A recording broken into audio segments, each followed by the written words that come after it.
முந்தி Christmas April மாசம் தான் கொண்டாடி இருக்காங்க. कितने सालों के पहले अप्रैल के महीने में इस क्रिसमस की आराधना करते थे சரித்திரத்துல அப்படிதான் சொல்லி இருக்கிறது. और इतिहास में ऐसे ही कहा गया है। ஏப்ரல் மாதம் தான் அவங்களுக்கு முதல் வருஷத்துல முதல் நாளாக இருந்திருக்கு. और अप्रैल का महीना ही साल का पहला दिन था, அப்படிதான் இருந்தது. ऐसा ही था। ஆனா அதுக்கு பிறகு எப்படியோ ஆர்சி ரோமன் கேத்தலிக்காரங்க தான் இதெல்லாம் மாத்திருக்காங்க. और उसके बाद रोमन कैथोलिक लोगों ने ये सारे चीजों को बदल दिया है। அவங்களுடைய விசேஷமான நாட்கள் ரோம் தேசத்தில் உள்ள விசேஷ நாளை கிறிஸ்தவத்துக்குள்ள வச்சிருக்காங்க. और रोम देश के उस साल को उन्होंने अलग प्रकार से रख दिया। அவர்கள் தான் ஞானம் இருந்ததுனால और उनका ज्ञान था, इस कारण அவங்க தான் கேலண்டரை அடிச்சிருக்காங்க. उन्होंने ही कैलेंडर को छापा था। ஆகவே இந்த கேலண்டரை இப்ப யாரும் அதை மாற்ற முடியல. और उन्होंने कुछ कैलेंडर को अभी तक बदल नहीं पाए, டயத்தையும் மாற்ற முடியல. समय को भी नहीं बदल पाए। ஒரு சில காரியங்களை கர்த்தரே இப்படி வைத்திருக்கிறார். और कुछ बातों को प्रभु ने खुद ऐसा नियुक्त किया है। 25 ஆண்டு பிறக்கல, और 25 तारीख को यीशु का जन्म तो नहीं हुआ, ஜனவரியிலயும் பிறக்கல, ना ही जनवरी में जन्म हुआ, ஏப்ரல்லயும் பிறக்கல, ना ही अप्रैल में जन्म हुआ। ஒரு சில காரியங்களை அடையாளப்படுத்தும் பொழுது அது குளிர்காலமா இருந்திருக்கு. लेकिन कुछ बातों को चिन्ह में देखने के समय पर वो एक ठंड का मौसम था। ஒன்று நம்ம எல்லாருக்கும் தெரியணும், और एक बात हमें याद होना चाहिए, எனக்காக இந்த உலகத்துல பிறந்திருக்கிறார் और यीशु मेरे कारण इस पृथ्वी पर जन्म लिया, அத நான் நினைவு கூறணும். और उसे याद करना है। நிறைய பேர் அந்த கிறிஸ்துமஸ் கொண்டாட கூடாது அப்படிமாங்க. बहुत सारे लोग कहेंगे कि इस क्रिसमस को मनाना ही नहीं चाहिए। பரவாயில்ல, அது அப்படி இருக்க அப்படி தப்பு இல்ல. वो नहीं मनाना भी कोई गलत बात ஆனா नहीं இத है, நினைவு கூறுவது நல்லது. लेकिन प्रभु एक दिन जन्म लिया, उसे याद करना अच्छी बात அதை है। தேவன் விரும்புகிறார். और इस बात को प्रभु चाहता है। ஆனா இந்த ஆண்டவர் பிறந்த பிறகு और प्रभु का जन्म होने के बाद, அந்த கர்ப்பத்துல பரிசுத்த ஆவியினாலே கர்ப்பவதி ஆன பிறகு और वो पवित्र आत्मा से जब गर्भवती हो गई, என்ன நடந்தது? और क्या हुआ? அவள் பெரிய சந்தோஷப்படைந்தாள். और वो बहुत आनंदित हुई। தேவதூதன் சொன்னா, और स्वर्गदूत ने कहा, மரியாளே நீ சந்தேகப்படாத, हे मरियम तू शंका न करना, உன்னுடைய சொந்தக்காரி யாரு? सिमियोन और मनेवी। तेरी जो रिश्तेदारनी है, जो जो जकरिया की पत्नी है, அவங்களும் கூட பரிசுத்த ஆவியானுடைய ஒத்தாசையினால ஒரு தீர்க்கதரிசி ஜனனம் பண்ண போறாங்க. और उसको भी पवित्र आत्मा के द्वारा एक भविष्यद्वक्ता जन्म होने वाला है। இந்த வார்த்தை சொன்ன உடனே அவருடைய விசுவாசம் இன்னும் வளர்ந்துச்சு. और ये बात कहने के बाद उसका विश्वास और बढ़ गया। மரியாள் உடனே என்ன செய்தான்னா, मरियम ने तुरंत क्या किया? எப்படியாவது எலிசபெத்தை போய் பார்க்கணும். एलिजाबेथ को कैसे भी जाके देखना है। அவங்களுக்கு நிறைய வயசாயிட்டு, उसको तो उम्र हो चुका है, அவங்களும் கர்ப்பமா இருக்காங்க. और वो भी गर्भवती हो गई। எவ்வளவு ஒரு ஆச்சரியமான காரியம். कितना आश्चर्य की बात है, கண்டிப்பா பார்க்கணும் जरूर देखना है। அப்படின்னு நேரே அவங்க வீட்டுக்கு போறாங்க. और सीधे उसके घर पे चली गई। வீட்டுல போய் நல்லவங்க கூட விசாரிக்கல.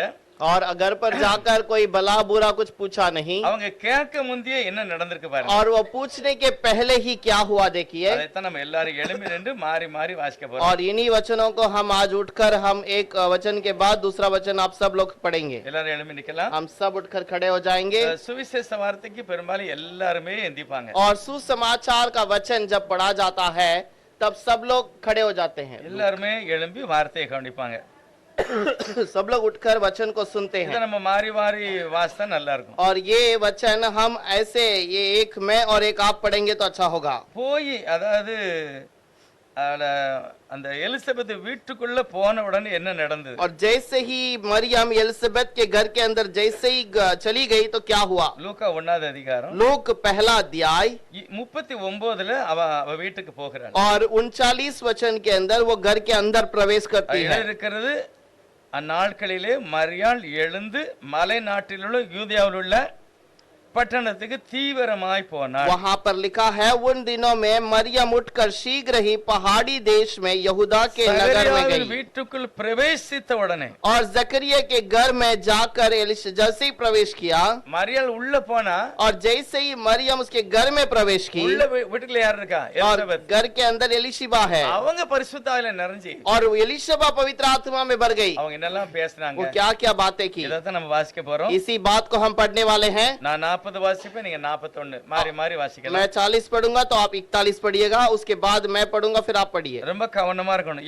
என்ன நடக்கிறது? ध्यान से पढ़ना है क्या हुआ। மரியாள் போய் நின்ன உடனே அந்த வீட்டுக்குள்ள என்ன நடந்தது? और मरियम घर पे जाते ही वो उस घर के अंदर क्या हुआ? மரியாளுடைய கர்ப்பத்தில் பரிசுத்த ஆவியானவர் இருக்கிறதுனால அந்த வீட்டுக்குள்ள ஒரு மாற்றம். मरियम के घर के अंदर पवित्र आत्मा था, इस कारण उस घर में भी बदलावट है। கவனிச்சு நம்ம வாசிப்போம். और उसे ध्यान से पढ़ेंगे।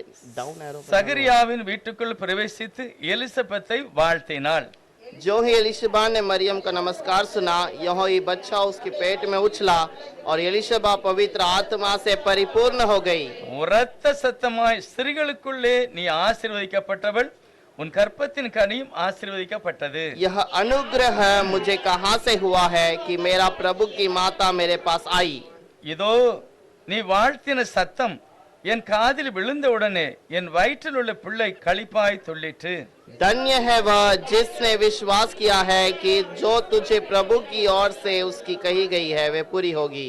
அப்பொழுது மரியாள் என் ஆத்துமா கர்த்தரை மகிமைப்படுத்துகிறது, और मेरी आत्मा मेरे उद्धार करने वाले परमेश्वर से आनंदित हुई। அவர் தம்முடைய அடியாளின் தாழ்மையை நோக்கி பார்த்தார். இதோ இது முதல் எல்லா சந்ததிகளும் என்னை பாக்கியவதி என்பார்கள். क्योंकि उस शक्तिमान ने मेरे लिए बड़े बड़े काम किया है, उसका नाम पवित्र है। அவருடைய இரக்கம் அவருக்கு பயந்தவர்களுக்கும் தலைமுறை தலைமுறையாய் உள்ளது. उसने अपने भुजबल दिखाया और जो अपने आप को बड़ा समझते हैं उन्हें तितर बितर किया। 51 எல்லாரும் சேர்ந்து வாசிப்போம். आखिरी वचन 51 सब लोग साथ में पढ़ेंगे। தம்முடைய उसने புயத்தினாலே अपने भुजबल दिखाया और जो अपने आप को बड़े இருந்த समझते हैं சிந்தனைகளுடைய उन्हें அகந்தைகளை पवित्र சிதறடித்தார். तितर बितर किया है। நம்ம எல்லாரும் உட்காரலாம். हम सब बैठ जाएंगे। பரிசுத்த ஆவியானவர் உலகத்திலே பொழியப்படுவதற்கு முந்தி और पवित्र आत्मा इस दुनिया में उंडेल जाने के पहले மரியாள் பரிசுத்த ஆவியினாலே கர்ப்பவதியானார்கள். मरियम पवित्र आत्मा से गर्भवती हो गई।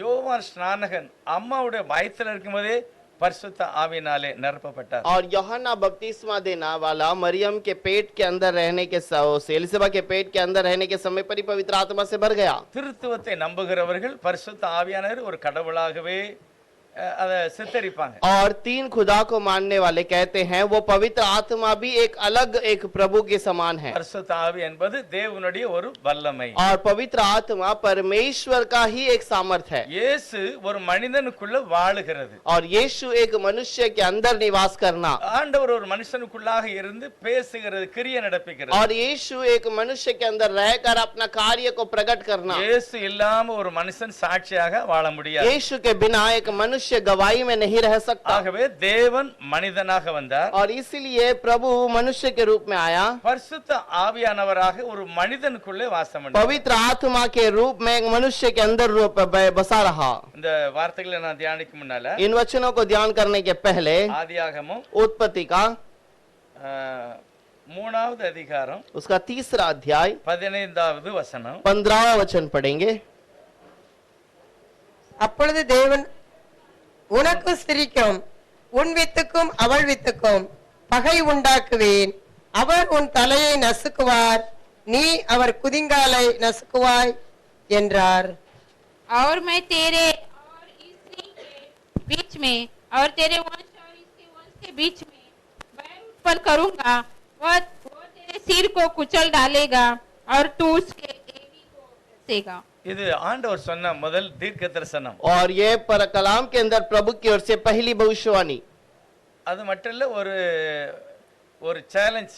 और इतना ही नहीं, एक चैलेंज की बात है। இந்த வார்த்தைகளை நம்ம புரிந்து கொள்ளும்படி इस वचन को समझने के लिए ஜெபம் பண்ணலாம். प्रार्थना करें। மகிமையான கர்த்தாவே ஸ்தோத்திரம். महिमा का प्रभु धन्यवाद। நீர் இந்த உலகத்துல பிறந்ததை நாங்கள் ஞாபகப்படுத்துகிறோம். आप इस दुनिया में जन्म लिए उसे अब याद करते हैं। எதற்காக கர்த்தர் மனிதனாக வந்தார்? किसी लिए प्रभु इस दुनिया में मनुष्य बना, அதை நாங்கள் புரிந்து கொள்ளணும். उसे हमें समझना வேதம் चाहिए। சொல்லுது அவர் முந்தி நம்மிடத்தில் அன்பு கூர்ந்தார், वो पहले हमसे प्रेम किया, ஆகவே தான் மனிதனாக வந்தார். इसीलिए वो मनुष्य बना। கர்த்தாவே எங்கள் ஒவ்வொருடைய இருதயத்திலும் நீர் பிறக்க வேண்டும். हे प्रभु, हमारे हर एक के मन में आपका जन्म होना चाहिए அப்படிப்பட்ட மகிமையான விசுவாச நம்பிக்கை எங்களுக்கு தாரும். और वैसा विश्वास भरोसा दीजिएगा। இயேசுவின் நாமத்தினால பிதாவே, यीशु के नाम से मांगते हैं पिता। ஆமென். ஸ்தோத்திரம். आमीन। இப்போ ஆதாமும் ஏவாளும் தவறு பண்ணாங்க அல்லது பாவம் செய்தார்கள். आदम और हवा ने जब गलती की या पाप किया, இந்த பாவம் யாருக்கு வேதனை அல்லது யாருக்கு சாபம்? और ये पाप किस कारण, किसको दुख या किसको श्राप है? யாருக்கு? किसके लिए? ஆதாமுக்கா இல்ல ஆண்டவருக்கா? क्या आदम के लिए है या प्रभु के लिए है? எது யாரு நஷ்டப்பட்டது? யாரு? और किसके ऊपर हानि आई? யார் நஷ்டப்பட்டது? कौन उसके कारण नष्ट उठाया? சிருஷ்டிகர் ஆண்டவர் நஷ்டப்பட்டாரா இல்ல ஆதாம் ஏவாள் நஷ்டப்பட்டாரா? रचने वाला नष्ट उठाया या रचा हुआ व्यक्ति नष्ट उठाया? இல்ல யாருக்கு யாருக்கு இப்ப வேதனை? யாருக்கு இது துக்கத்தை அனுபவிக்கணும்? और किसको दुख उठाना है?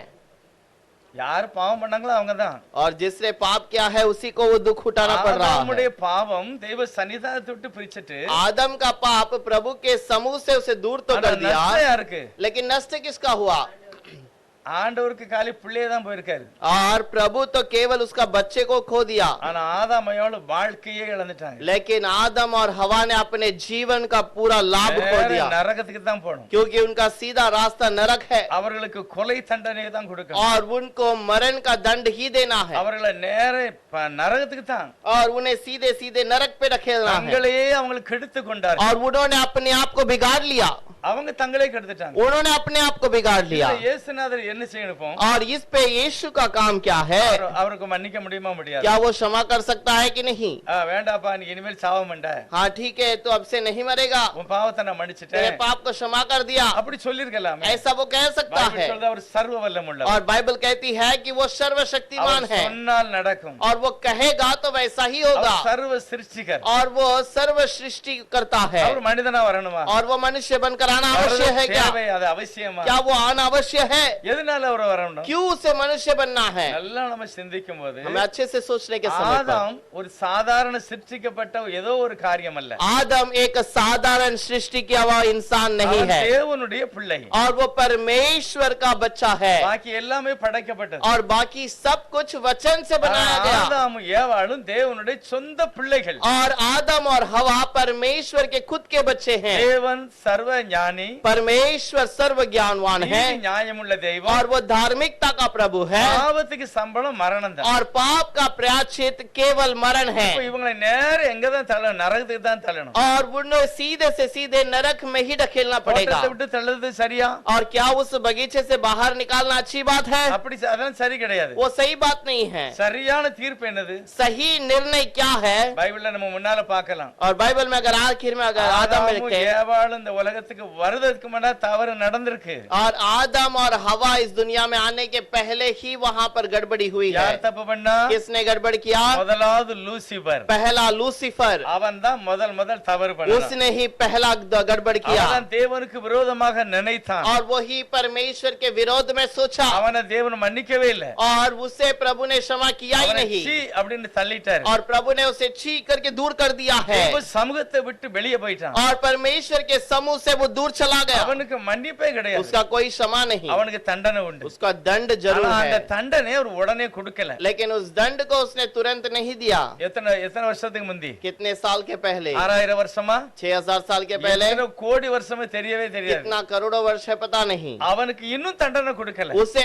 और दंड देना ஆனால் है தன் ஸ்தானத்தை விட்டு இழந்துட்டான். और वो अपने स्थान को खो दिया। முதல் தேவனுக்கு துரோகம் பண்ணது சாத்தான். और पहला परमेश्वर के विरोध में काम करने वाला शैतान है அடுத்து தவறு செய்தது யாரு? और दूसरा गलत करने वाला कौन है? தேவதூதர்களின் வேதம் சொல்லுகிறது. परमेश्वर के स्वर्गदूत करके कहा गया है। 2 பேதுரு 2வது அதிகாரம் 4வது வசனத்துல பைபிள் சொல்லுகிறது. दूसरा पत्रस का दूसरा अध्याय का 4वां वचन में कहता உலகத்துல है, இரண்டாவது தவறு பண்ணது தேவதூதர்கள். और इस दुनिया में दूसरी गलती करने वाले स्वर्गदूत हैं, அவர்களையும் தேவன் மன்னிக்கவே இல்லை. उन्हें भी प्रभु ने क्षमा नहीं किया அவர்களை நேர நரகத்திலே கட்டி வைத்திருக்கிறார். और उन्हें प्रभु ने सीधे से सीधे नरक पर ढकेल कर बांध के रखा அவங்களை है, வெளியே தள்ளல. उन्हें बाहर नहीं ஆனா निकाला। ஆதாம் அந்த மாதிரி பண்ணலையே. लेकिन आदम को प्रभु ने ऐसा नहीं किया அவனை போய் தள்ளி கட்டி வைக்கல. और उसे दूर कहीं पर बांध कर नरक में नहीं லூசிபரை रखा। தள்ளினார். लूसीफर को दूर किया, அவனுக்கு மன்னிப்பும் கிடையாது, ஒண்ணுமே கிடையாது. उसको क्षमा नहीं, उसके लिए कुछ भी नहीं है। எத்தனை கோடி வருஷத்துக்கு முன்னாடி நடந்திருக்கிறது. कितने करोड़ों वर्षों के पहले ये बात அவனை हुई, தள்ளிட்டாரு. उसे दूर कर दिया, தண்டனை டிக்ளேர் தான். लेकिन दंड का आज्ञा दे दिया गया, ஆனா இன்னும் அவனுக்கு கொடுக்கல. लेकिन अभी तक दंड मिला नहीं है। பிறகு தேவதூதர்கள் அதோட தள்ளப்பட்டார்கள். उसके साथ में स्वर्गदूत भी उसके उसके साथ में बांधे गए हैं। பேதுரு சொல்கிறார் அவர்களை பாதாளத்திலே அந்தகார சங்கிலிலே கட்டி வைத்திருக்கிறார் पतरस कहता है उन्हें पाताल में अंधकार में उसने जंजीरों से बांध के रखी है। அவங்களுக்கு மன்னிப்பு கிடையாது उन्हें भी कोई क्षमा नहीं, ஒரு விமோசனம் கிடையாது कोई प्रायश्चित नहीं।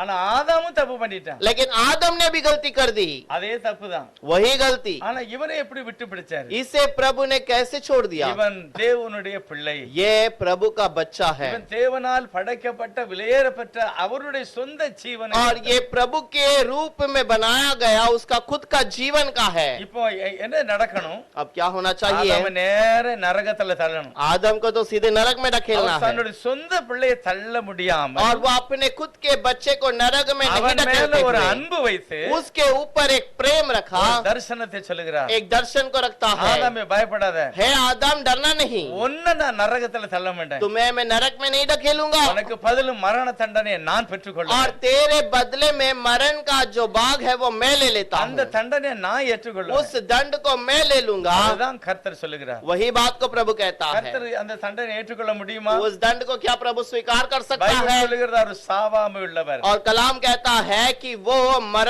मरणहार है, அவர் நித்திய பிதா वो नित्य पिता है। ஒரு முறை உபாகமத்துல வசனம் சொல்லுகிறது व्यवस्था विवरण में वचन कहता है அவர் வானத்துக்கு நேராக தன்னுடைய கரங்களை உயர்த்தி वो आकाश की ओर अपने हाथों को उठाकर நான் என்னென்றைக்கும் ஜீவிக்கிறவர் என்று சொல்லி இருக்கிறார் और उसने कहा है कि मैं हर सर्वदा जीवित रहने वाला அவருக்கும் हूँ। மரணத்துக்கும் சம்பந்தமே இல்லை उसका और मरण का कोई रिश्ता नहीं। தேவன் மனிதனாக வந்தார் परमेश्वर मनुष्य के रूप में आया அவர்தான் இயேசுவானவர் और वही यीशु है। அவர் ஒரு நாள் சொன்னார் और वो एक दिन कहता ஒரு है நாள் நீங்கள் என்னை தேடுவீர்கள் एक दिन तुम मुझे ढूंढोगे ஆனா நான் கிடைக்க மாட்டேன் लेकिन तुम मुझे नहीं உடனே पाओगे। எல்லாரும் யோசிக்காங்க तुरंत सब सोचते हैं। கிறிஸ்து என்றென்றைக்கும் ஜீவிக்கிறார் அப்படி நாங்க பைபிள்ல வாசிச்சிருக்கோம் बाइबल में तो हमने पढ़ा है कि मसीहा सर्वदा के लिए रहेगा, அவர் சாவ மாட்டாரு वो तो मरेगा ही இது नहीं। யாரு சாவுதுன்னு சொல்றாரு और ये तो कौन है ये कहता है मैं मर जाऊंगा तुम ढूंढ नहीं पाओगे। கிறிஸ்து சாவாரா मसीहा जो क्या मर सकता है? கிறிஸ்துக்கு மரணம் உண்டா क्या मसीहा का मरण है? அவருக்கு மரணமே கிடையாது उसका कोई मरण அவர் नहीं, என்றென்றைக்கும் वो ஜீவிக்கிறவர் सर्वदा जीवित रहता है। மரணத்துக்கும் அவருக்கும் சம்பந்தமே கிடையாது मरण का और उसका कोई रिश्ता அவர் नहीं, சாவாமே உள்ளவர் वो कभी नहीं मरेगा। ஆனா ஆதாமுடைய பாவத்தை நீக்குவதற்கு लेकिन आदम के पाप को निकालने के लिए என்னதான் விமோசனம் उसका क्या विप्रायश्चित है? ஆதாம் தான் அடிக்கப்படணும் சாவணும் आदम ही वहां पर मार खाना चाहिए। ஆகவே சிருஷ்டிகர் அவனுக்கு ஒரு வாக்கு கொடுக்கிறார் लेकिन मसीहा जिसने रचा उसने उस मनुष्य को एक वाग्दान दिया। 15வது வசனம் என்ன சொல்லுது वो தெரியுமா? 15वां वचन क्या कहता है?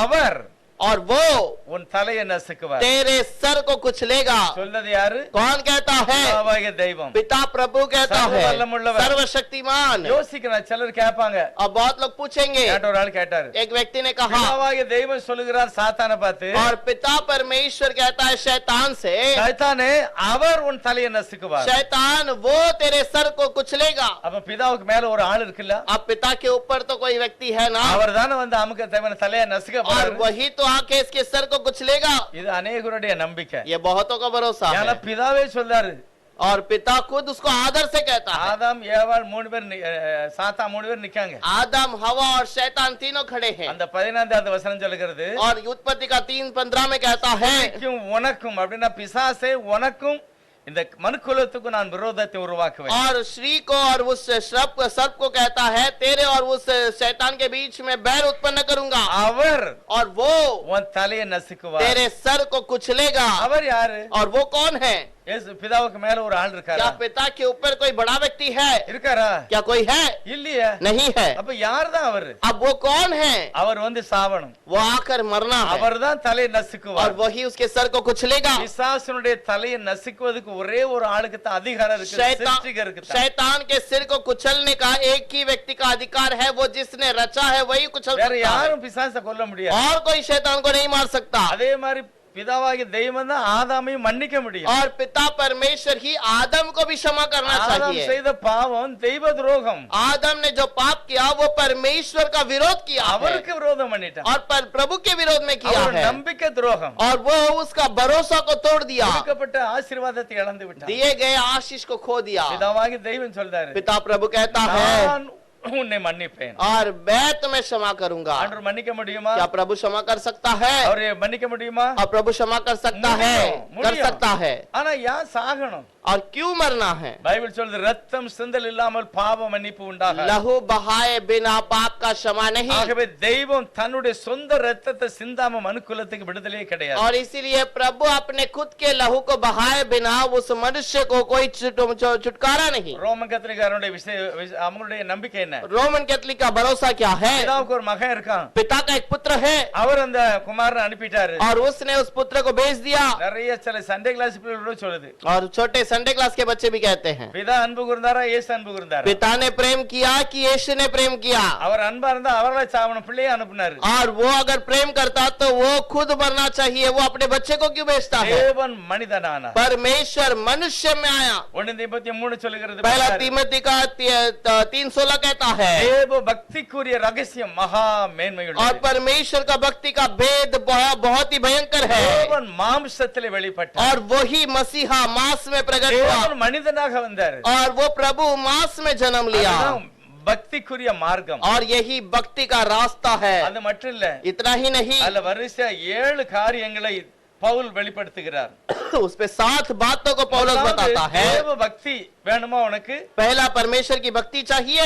தேவனை பக்தியா நீ ஆராதிக்கணுமா? क्या परमेश्वर को भक्ति से तू उपासना करना चाहता மாம்சத்தில் है? வெளிப்பட்ட தெய்வத்தை நீ ஆராதிக்க வேண்டும். मांस में जन्म लिए हुए प्रभु को तू आराधना அவர் कर சிருஷ்டிகராக ஏற்றுக்கொள்ள और வேண்டும். उसे रचना करने वाले के रूप में देख। அது மகா மேன்மை உள்ளது. और वो बहुत ही गंभीर है। இரண்டாவது சொல்கிறது, தேவன் மாம்சத்திலே வெளிப்பட்டார். दूसरा कहता है कि प्रभु मांस में प्रकट हुआ ஆவியிலே நீதி உள்ளவர் என்று விளங்கப்பட்டார். और वह आत्मा में धर्मी करके ठहराया गया। தேவ தூதர்களால் காணப்பட்டார். स्वर्गदूतों को दिखाई दिया। புறஜாதிகளிடத்திலே பிரசங்கிக்கப்பட்டார். अन्य जातियों में प्रचार किया हुआ உலகத்திலே விசுவாசிக்கப்பட்டார். और जगत में विश्वास किया गया மகிமையிலே ஏறெடுத்துக் और கொள்ளப்பட்டார். महिमा में ऊपर उठा लिया இந்த गया। 7 காரியங்களை தெய்வமே செய்கிறார். और ये सारे सातों बातों को प्रभु खुद करता है। அப்போம்னா தேவதூதர்கள் யாருமே பிதாவை பார்க்கவே இல்லை. इसका मतलब स्वर्गदूतों ने आज तक पिता को नहीं देखा, யாருமே பார்க்கல. किसी ने नहीं देखा। வேதம் சொல்லுது, தெய்வனை ஒருவன் ஒரு காலம் கண்டதில்லை. क्योंकि कलाम कहता है कि प्रभु को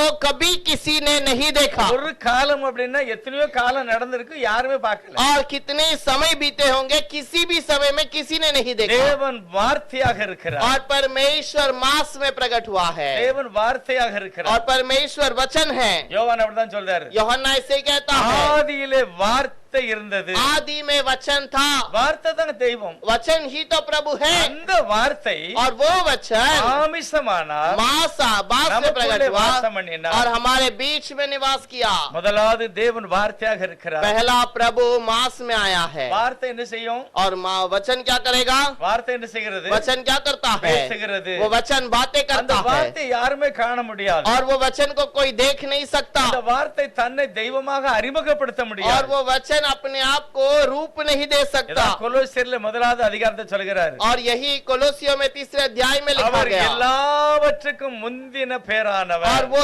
सबसे पहलौटा है। ஆண்டவர் யாரு? प्रभु कौन है? எல்லாவற்றுக்கும் மகிமையானவர். और सबसे अधिक महिमा का है। அவர் அல்பா ஒமேகா. और वही अल्फा और वही ओमेगा है। ஆதி மந்தமானவர். और वही आदि और अंत भी है। ஏசாயா 43 10வது வசனம் சொல்கிறது, यशायाह 53 के अंदर 10वें वचन में लिखा है, எனக்கு முன் ஒரு தெய்வம் இல்லை, ना मेरे पहले कोई खुदा था, எனக்கு பிற ஒரு இருக்க போறதும் இல்லை, ना मेरे बाद में कोई खुदा होगा। நானே கர்த்தர், मैं ही परमेश्वर நான் हूँ அடிக்கிறேன், நான் காயம் கட்டுகிறேன். और मैं ही मारता हूँ और मैं ही गाँव बांधता हूँ। வேதாகமும் ஒரே ஒரு சர்வ வல்லமுள்ளவரை வெளிப்படுத்துகிறது. पूरा कलाम केवल एक ही मसीहा के बारे में बताता है। ஆதியாகமத்தில் தேவன் தன்னை வெளிப்படுத்தினார். उत्पत्ति में प्रभु ने अपने आप को प्रकट किया வெளிப்படுத்த விசேஷத்துல முழுவதும் தெளிவாய் வெளிப்படுத்துகிறார். और प्रकाशित वाक्य में परिपूर्णता से अपने आप को प्रकट 4வது करता है। அதிகாரத்துல கர்த்தர் சொல்கிறார், 4थे अध्याय में प्रभु कहता है, யோவானே நீ மேலே ஏறி வா. और यूहन्ना तू ऊपर चढ़कर आ। யோவான் இப்ப கீழே இல்ல, மேல போயிட்டார். यूहन्ना अभी नीचे नहीं ऊपर आ चुका, பரலோகத்துக்கு போயிட்டாரு. वो स्वर्ग में आ चुका அவர் है। சொல்லுகிறார், வானத்திலே ஒரே ஒரு சிங்காசனம் இருக்கிறது, और वो कहता है आकाश में एक ही सिंहासन அதுல है, ஒருவர் उस வீற்றிருக்கிறார். पर एक ही विराजमान है। 3 பேர்ல ஒருவர் தான். 3 नहीं बल्कि एक। அவர் சர்வ வல்லமுள்ளவர். वो सर्वशक्तिमान है அந்த தெய்வம் और वही खुदा என்னை மீட்டுக் கொள்வதற்காக और मुझे छुटकारा देने के लिए அவர் மனிதனாக வந்தார். मनुष्य में आया। இயேசு கிறிஸ்து உலகத்துல பிறந்து வாழ்வதற்கா மரிக்கிறதற்கா? और यीशु मसीह दुनिया में जब जन्म हुआ वो मरने के लिए हुआ था या जीवन बिताने के लिए? அவர் வாழுவதற்கு வரல, சாவதற்கு வந்தார். वो जीवन बिताने के लिए नहीं बल्कि मरने के लिए அவருடைய आया। மரணம் என்னைக்கு ஜீவன் கொடுத்தது. और उसका मरण मुझे जीवन दिया है। யாரு இயேசுவானவரை இரட்சகராக சிருஷ்டிகராக ஏற்றுக்கொள்றாங்களோ அவங்க தான் பாக்கியவான். और जो मसीहा को स्वीकार करते हैं वही धन्य है। அவரை சிருஷ்டிகராக விசுவாசிக்கணும். और उसे रचना करने वाला करके सृष्टि विश्वास करना है। உருவாக்கினவர் அவர்தான். मुझे बनाने वाला वही है அவர்தான் என்னை சரி பண்ண முடியும். और वो बनाने वाला ही मुझे सही कर सकता है। அவர் எப்படி இருக்கிறாரு? वो कैसा है? வார்த்தையா இருந்தாரு. वो वचन था। அடுத்து எப்படி இருக்காரு? उसके बाद कैसा है? ஆவியானவரா இருந்தாரு. वो आत्मा में है। அடுத்து வேற இருந்தாரு. उसके बाद कैसा था? இஸ்ரவேல் ஜனங்களுக்கு முன்னும் பின்னுமா அக்னி ஸ்தம்பமாக இருந்தார். इजरायलियों के आगे पीछे बादल का खंबा बनकर रहा மேக ஸ்தம்பமாக இருந்தார். और वहां पर अग्नि का खंबा था। ஆதியாகமம் 18 முதல் வசனத்துல கர்த்தருடைய தூதனானவராக ஆபிரகாம் வீட்டுக்கு வருகிறார். उत्पत्ति में 18वां अध्याय में अब्राहम के घर पर स्वर्गदूत के समान उसके घर पर आया। சர்மையா பாடுதார். भाई बर्कमान सच्चे से गीत गाते हैं। யெகோவா ஷாலம் அவர்தான். यहोवा शालोम वही है। யெகோவா ரக்பா அவர்தான். यहोवा राफा वही है। எல்லாமே அவர்தான். सब कुछ वही है। எப்படி அவர் தொழுது கொள்ளலாம்? और तू कैसे उसको नमन कर அவர் सकता ஒரே है? ஒரு தெய்வம் சர்வ वो வல்லமையுள்ளவர். एक ही सर्वशक्तिमान அவர் है பரலோகத்தில் ராஜாதி ராஜாவாக और இருப்பார். वो स्वर्ग में राजाओं का राजा बनकर ஆனா है। இஸ்ரவேல் ஜனங்களுக்கு முன்னும் பின்னுமாக அக்னி ஸ்தம்பமாக இருந்தார். लेकिन इजरायलियों के आगे पीछे अगर अग्नि का बादल का खंबा बनकर அவர் रहा எப்பொழுதும் தன்னுடைய சிங்காசனத்தில் கம்பீரமாக இருந்தார். और कैसे हमेशा वो अपने सिंहासन पर विराजमान रहता அதே है। சமயத்துல ஆசரிப்பு கூடாரத்துல கிருபாசனத்துல அவர் இருந்தார். और उसी समय पर उस वाचा के संदूक के ऊपर भी रहता है। 40 வருஷம் இருக்கிறார் வனாந்தரத்துல. 40 साल वो जंगल में उन्हीं के साथ था। அவர்தானே இருந்தாரு. वही तो था। அப்ப பரலோகம் காலியா இருந்தா? क्या स्वर्ग खाली था 40 साल? 40 வருஷமா வனாந்தரத்துக்கு வந்தவனே மேல பரலோகம் காலியா? क्या 40 साल वो जंगल में आने के बाद क्या ऊपर खाली हो गया? ஐயோ ஒரு சர்வ வல்லமையுள்ளவர். वो सर्वशक्तिमान அவர் है। ராஜாவாக மேல वो இருக்கிறார். राजा बनकर ऊपर रहेगा। அக்னி ஸ்தம்பமா இருக்கிறார். यहाँ पर अग्नि का खंबा அவர் மேக बनकर ஸ்தம்பமா இருக்கிறார். वो बादल का खंबा बनेगा। தெய்வத்தை அவமானப்படுத்த கூடாது. और परमेश्वर का निंदा नहीं करना அவரை மட்டுப்படுத்த கூடாது. और उसको कोई कमी मत दिखाना। சர்வ பூமியை நிரப்புகிறார். वो पूरे पृथ्वी पे भरपूर है। எல்லா இடங்களையும் நிரப்புகிறார். सारे जगह पर वो भरपूर है। அவர்தான் ஆரம்பம், அவர்தான் முடிவு. वही आरंभ और वही अंत है। இந்த தெய்வம் ஆவியானவராக இருக்கிறார். और यही खुदा आत्मिक இப்ப प्रभु है। மரியாளுக்கு மேல பரிசுத்த ஆவி நிழலிட்டது. अब मरियम के ऊपर पवित्र आत्मा भरपूर था। மத்தேயு சுவிசேஷம் சொல்லுது இயேசுவானுடைய பிறந்த சரித்திரம். और मत्ती का किताब में लिखा है यीशु मसीह का जन्म लिया हुआ इतिहास। எப்படி பிறந்தார் பாருங்க. कैसे जन्म लिया है देखिए। வாசிக்கலாம் 18வது வசனம். मत्ती का पहला अध्याय उसका 18वां वचन पढ़ेंगे। இயேசு கிறிஸ்துவின் ஜனனத்தின் விவரமாவது அவருடைய தாயாகிய மரியாள் யோசேப்புக்கு நியமிக்கப்பட்டிருக்கையில் அவர்கள் கூடி வரும் முன்னே அவள் பரிசுத்த ஆவியினாலே கர்ப்பவதியானாள் என்று காணப்பட்டது. यीशु मसीह का जन्म इसी प्रकार से हुआ कि जब उसकी माता मरियम की मंगनी यूसुफ के साथ हो गई तो उसके इकट्ठा होने से पहले ही वह पवित्र आत्मा की ओर से गर्भवती पाई गई। நல்லா கவனிக்கணும். अच्छे से ध्यान देना। பரிசுத்த ஆவியானவர் எங்க வந்து நிக்கிறது? पवित्र आत्मा कहाँ पर आकर खड़ा है? மரியாளுக்கு மேல நிக்கிறார். मरियम के ऊपर खड़ा है। பரிசுத்த ஆவி நின்னதுனாலதான் அவருடைய வயிற்றுல ஒரு குழந்தை பிறகு. पवित्र आत्मा खड़ा रहा, इसके वजह से उसके पेट में एक बच्चा उत्पन्न हुआ। அது எப்படி நடக்கும்? ये कैसे हो सकता है? யோசிச்சு பாருங்க, எப்படி நடக்கும்? सोच कर देखिए कैसे பரிசுத்த होगा। ஆவி அவளுக்கு மேல நிக்கிறது. पवित्र आत्मा उसके ऊपर है அவள் கர்ப்பவதி ஆகிறாள். और वो गर्भवती हुई। பிரசங்கி சொல்கிறார் 11:5ல.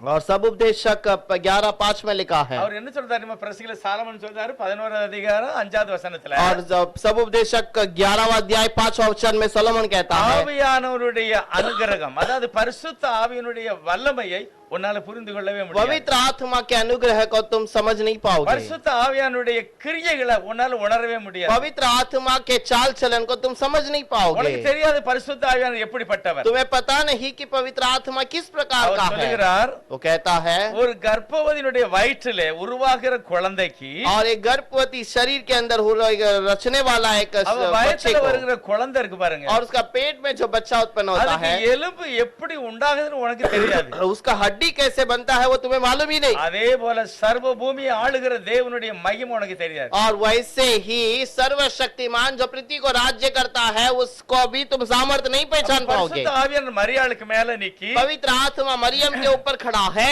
மரியாள் கர்ப்பவதி ஆவதுக்கு காரணமா இருந்தது யாரு? मरियम गर्भवती होने का कारण कौन है? பரிசுத்த ஆவியானவர்। पवित्र आत्मा। இப்ப பரிசுத்த ஆவியானவர் குழந்தையாய் பிறக்கிறார்। अपवित्र आत्मा वहाँ पर बच्चे के रूप में जन्म लेता है। ஆவியானவர் வயிற்றுக்குள்ள குழந்தையா இருக்கு और एक आत्मा में बच्चा उत्पन्न हुआ पेट के अंदर, பரிசுத்த ஆவி நிக்கி उसके ऊपर भी पवित्र आत्मा இப்ப है। உள்ள இருந்த குழந்தை பிறந்து அப்பா அப்படின்னு சொன்னா யாரதான் சொல்லணும்? अब अंदर से जो बच्चा जन्म लेता है वो पिता करके कहे तो किसको कहना है? யார பார்த்து சொல்லணும் அப்பா? किसे देखकर पिता कहना चाहिए? யார் மூலமா அவர் பிறந்தாரோ அவர்தான் சொல்லணும்। जिसके द्वारा इसका जन्म हुआ है उसी को पिता कहेगा। இயேசு பரிசுத்த ஆவியினாலே மரியாள் கர்ப்பவதியானார்। और यीशु पवित्र आत्मा के द्वारा मरियम के पेट में आया। இயேசு பிதாவே அப்படின்னு சொல்லணும்னா யாரதான் சொல்லணும்? यीशु अगर पिता करके कहना है तो किसे कहेगा? இயேசுவை தான் சொல்லணும்। पवित्र आत्मा से இல்ல ही कहेगा। இயேசுனாக்கு ரெண்டப்பா இருக்கா? क्या यीशु का दो पिता है? ஒரே ஒரு சர்வ வல்லமையுள்ளவர்। एक ही सर्वशक्तिमान அவர் है। பரிசுத்த ஆவியானவராக இருந்தவர் குழந்தையாகவும் இருக்கிறாரு ஆவியாகவும் இருக்கிறார்। और वो पवित्र आत्मा से भरपूर है, वो आत्मा में वसी के अंदर है। எலிசபெத் வயிற்றுக்குள்ள இருக்கிற குழந்தையை பரிசுத்த ஆவி நிறைத்தது। और एलिजाबेथ के पेट के अंदर बच्चा था, उसको पवित्र आत्मा ने भरपूर किया। ஒரு குழந்தைக்குள்ள பரிசுத்த ஆவி போச்சு। एक बच्चे के ऊपर पवित्र आत्मा आया। மரியாளுக்குள்ள அப்படி இல்ல। लेकिन मरियम के अंदर ऐसा नहीं। பரிசுத்த ஆவியானவரே குழந்தையாய் பிறந்தார்। और पवित्र आत्मा ही बालक बन गया। எதுக்காக? किस लिए? மரிப்பதற்காக, मरने के लिए என்னை விடுதலையாக்குவதற்காக, और मुझे छुटकारा देने के लिए, எனக்கு பதில் ரத்தம் சிந்துவதற்காக, मेरे बदले में अपना लहू गिराने के என்னுடைய लिए, துரோகத்தை மன்னிப்பதற்காக, और मेरे बुराई से बचाने எனக்கு के लिए, நித்திய ஜீவன் கொடுக்கும்படியாக, मुझे नित्य जीवन देने के என்னை लिए உண்டாக்கின தெய்வம் மனிதனாக அவரை मेरा बनाने वाला मुझे बुलाता है। எசேக்கியேல் தீர்க்கதரிசி 16வது அதிகாரத்தில் சொல்லுகிறார், एजेकियल का भविष्यद्वक्ता किताब 16 अध्याय में कहता है, நான் பிறந்த நாளிலே ரோடுல எரியப்பட்டிருந்தேன்। और जिस दिन में जन्म लिया सड़क पे फेंका गया।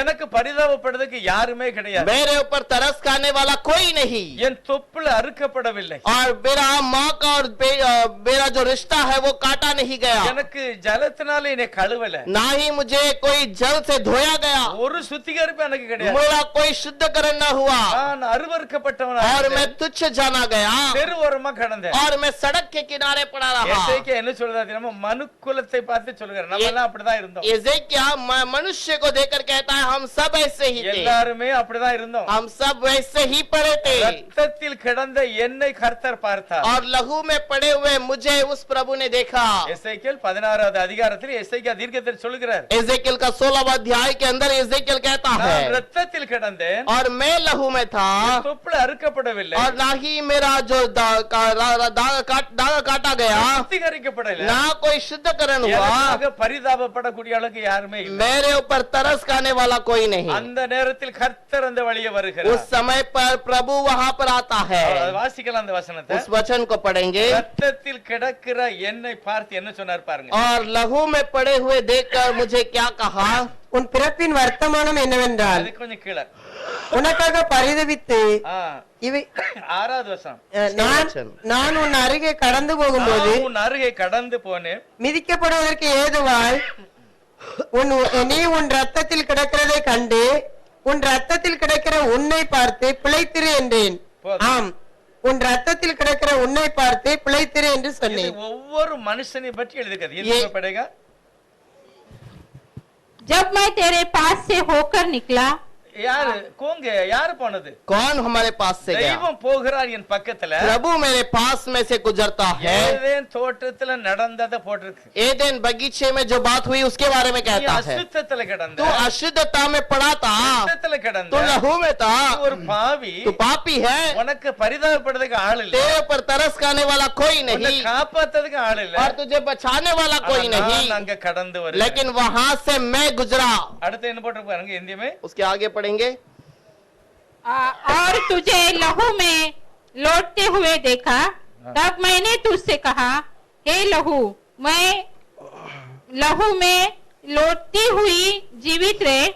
हाँ, तुझसे ही मैंने कहा, हे लहू, मैं लहू में लौटती हुई जीवित रहे। அதுல எடுத்துக்கிட்டு ரத்தத்தில் கிடக்கிற என்னை பார்த்து உங்களை பார்த்து சொல்றார் பிழைத்திரு, और लहू में जो हम पढ़े थे हमें देखकर कहता है जीवित रहे, நீ வாழ்ந்திருப்பாய். तू जीवित रहेगा। இது யார் சொல்ல முடியும்? ये कौन कह सकता என்னை है? படைத்தவர் சொல்ல முடியும். मुझे बनाने वाला कह सकता ஒரு है। பெத்த குழந்தை और जन्म लिया हुआ बच्चा, அது எவ்வளவு ஒரு கச்சடால கிடந்தாலும் பெத்த தாய் மட்டும்தான் அருவருக்கப்படாம தூக்க முடியும். और वो कितने भी कूड़े कचरे में पड़ा हो तो भी उसकी माँ ही उस कितने भी घिनौना चीजों तो उठा सकती வேற है, யாரும் அதை செய்ய முடியாது. और कोई नहीं उठा सकता। பெத்தவ மட்டும்தான் செய்ய முடியும். केवल जन्म देने वाला माँ ही उठा सकती है। எல்லாமே பேசுவாங்க, और बहुत कुछ बातें करते ஆனா हैं, சமயம் வரும்போது யாரும் செய்ய மாட்டாங்க. लेकिन समय आने पर कोई नहीं करेगा। அடுத்த வசனத்துல அவர் சொல்லுகிறார், आगे का वचन में कहता है கொஞ்சம் ஒரு விவரமா சொல்லுகிறார், और थोड़ा सा अलग कहता है, உன் அருகே நான் வரும்போது और जब मैं तेरे पास से जा रहा நீ था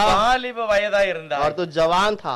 ஐயோ நீ வாலிப வயதா இருக்கிற, तू जवान है, உன் சரீர வளர்ச்சியா இருந்தது, तेरा शरीर तो बड़ा हुआ है, நிர்வாணமாய் கிடக்கிற உன்னை என் துணி வச்சு மூடுனே அப்படிங்கிற. और तू जो नंगेपन में पड़ा था मैंने अपने कपड़े से तुझे ढांपा। எல்லாம் ஒரு மனுஷனுக்கு கர்த்தர் செய்த ஒரு கிருபை உள்ள ஆசீர்வாதம். ये मनुष्य को प्रभु ने किया हुआ एक अनुग्रह की बात है, அவர் பாவத்தை பார்க்காதவர். और वो पाप को नहीं देखता। சீனாய் மலையில என்ன சொன்னார் தெரியுமா? सीनाई पर्वत पर क्या மோசே, कहा? நான் சீனாய் மலையில இறங்க போறேன், और मूसा में सीनाई पर्वत पर उतरने वाला हूं। யாரும் தொடக்கூடாது, कोई इस पर्वत को ना छुए, மிருகம் கூட தொடக்கூடாது. ना ही कोई जानवर पास आए। அதே சமயத்துல उसी समय पर ஜனங்கள் எல்லாம் தூரத்துல நிக்கணும். लोग सब दूर खड़े होने எப்படி चाहिए। நிக்கணும்? कैसे खड़े रहना நல்லா है? குளிக்கணும், अच्छा वस्त्र नहाना है, சுத்தமா வரணும், शुद्ध होकर आना है, ஒரு பெண்ணை கூட நீ தொடக்கூடாது. किसी स्त्री को भी ना छूना, அப்படி தொட்டா குளிச்சிட்டு தான் வரணும். और वैसे छुओगे तो तुम्हें नहाकर फिर से आना என்ன है। அர்த்தம்? इसका अर्थ क्या தேவன் है? பரிசுத்தர். परमेश्वर पवित्र और है, परिशुद्ध है। वो पवित्र है, இப்படி எல்லாம் நீ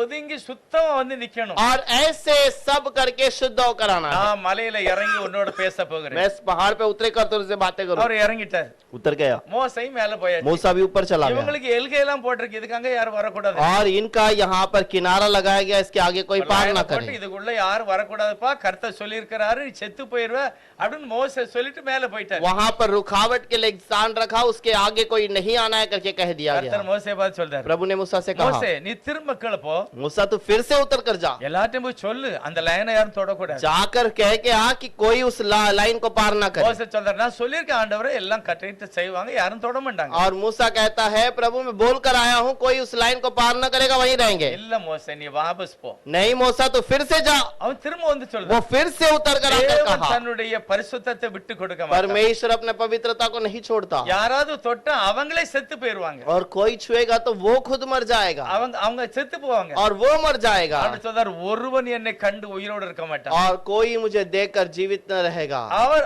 ஆண்டவர் அவ்வளவு கொடூரமான ஆளு கிடையாது. और प्रभु ऐसा भयंकर या बुरा அவர் इंसान नहीं, பரிசுத்தர். वो पवित्र है। அந்த பரிசுத்தத்து கிட்ட யாரும் போக उस முடியாது. पवित्रता के पास में कोई नहीं जा ஒரு सकता। சிருஷ்டிக்கப்பட்ட சூரியனையே யாரும் பார்க்க முடியல. एक रचा हुआ सूरज को कोई देख नहीं यार, मैं सकता, पाका मुड़िया। कोई नहीं देख सकता, அதை விட எத்தனையோ மகிமை நிறைந்த ஆண்டவரே ஒரு சாதாரண மனிதன் பார்க்க முடியும். और उससे भी महिमा का प्रभु को एक साधारण मनुष्य कैसे இவனை देख पाएगा? கழுவுவதற்கு, और इसे धोने के இவனை लिए, சுத்தம் பண்ணுவதற்கு, इसे शुद्ध करने के लिए சிருஷ்டிகர் தன்னுடைய ரத்தத்தை சிந்த வேண்டும். रचना करने वाला अपना लहू का बहाना है। 20:28 கர்த்தருடைய தாசன் சொல்லுகிறார் பவுல், प्रेरितों की किताब में 20:28 में कहता है, தேவன் தம்முடைய சுய ரத்தத்தினாலே உங்களை கழுவி பரிசுத்தப்படுத்தி இருக்கிறார். प्रभु तुम अपने इस खुद के लहू से तुम्हें धोकर शुद्ध இது किया ஏதோ है। இரவலுக்கு வாங்கின ரத்தம் இல்ல, और ये कहीं पर खरीदा हुआ खून नहीं, ஏதோ ஒரு பிள்ளைய கொன்னுட்டு அந்த ரத்தத்துல உன்னை கழுவல. या किसी बच्चे को मारकर उसके लहू से नहीं, தேவன் மனிதனாக வந்தார். परमेश्वर मनुष्य के அவர் रूप में மனிதன आया। பிறந்ததனால பேரு குமாரன், और वो मनुष्य के रूप में जन्म लिया, इसलिए वो पुत्र है, அதனாலதான் குமாரன். इसीलिए वो पुत्र है। ஆனா அவர் தேவன்,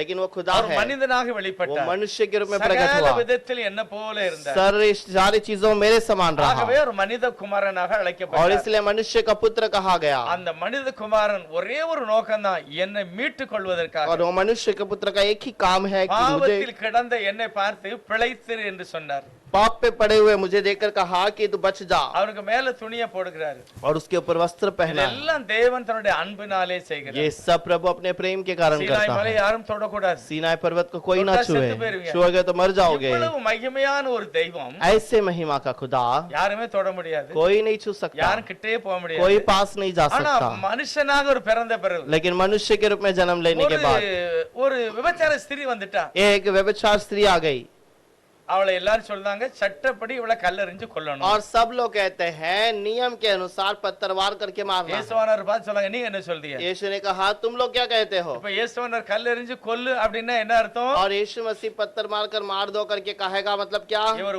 ஊருக்கு தான் பிரசங்கம் பண்ணாரு, ये गांव को प्रचार करता है, மத்தவங்களுக்கு தான் பிரசங்கம் பண்ணாரு, दूसरों के लिए प्रचार ஆனா करता அந்த है। ஆளு சரியில்லை, ये व्यक्ति सही नहीं இவர் है। என்ன நீதி செய்வாரு? ये क्या धर्मी का काम இவரை करेगा? நம்பினா எப்படி பரலோகம் கிடைக்கும்? इसको भरोसा करेंगे तो कैसे स्वर्ग அப்படி मिलेगा? அன்னைக்கு சொல்லுவான். वैसे कहेगा। அதனால அவர் என்ன சொல்றாரு? इसलिए वो क्या कहता है? தரையில ஏதோ எழுதுகிறாராம். और शरीर जो जमीन पे कुछ लिखता है, ஒருவேளை நான் உன்னை மன்னிச்சிட்டேன்னு சொல்லிட்டாரு வைங்களேன், और शायद उसने कह दिया कि मैं तुम्हें क्षमा करता அப்ப हूँ। நியாயப்பிரமாணம் என்ன சொல்லும்? अब व्यवस्था क्या कहेगा? ஆண்டவரே நீர்தானே நியாயப்பிரமாணத்தை கொடுத்தவர், हे प्रभु तूने तो व्यवस्था दिया था, பாவம் செய்கிறவன் பாவத்துக்கு தண்டனை பெறணும், पाप करने वाला पाप का दंड उठाना है, இப்படிப்பட்ட பாவம் செய்தால் கல்லெறிஞ்சு கொல்லணும். ऐसा पाप करने वाले को पत्थरवार करके இப்ப मारना है। இயேசு ரெண்டு பக்கமும் பாதிக்கப்படுவார். अब यीशु दोनों तरफ वहाँ पर तकलीफ पे आ जाएगा। மன்னிச்சாலும் குற்றம் தான், क्षमा करेगा तो भी तकलीफ है, விட்டாலும் குற்றம் अगर उसे தான். छोड़ भी देगा तो भी तकलीफ நல்லா है। யோசித்து பாருங்க. अच्छा सोच कर அவர் சர்வ देखिए, வல்லமுள்ளவர், वो सर्वशक्तिमान அவர் है, சட்டம் எழுதி கொடுத்தாரு மோசேட்ட, वो मूसा को नियम लिख कर दे दिया, இப்படிப்பட்ட ஆளை கல்லெறிஞ்சு கொல்லணும்னு சொல்லிட்டாரு. और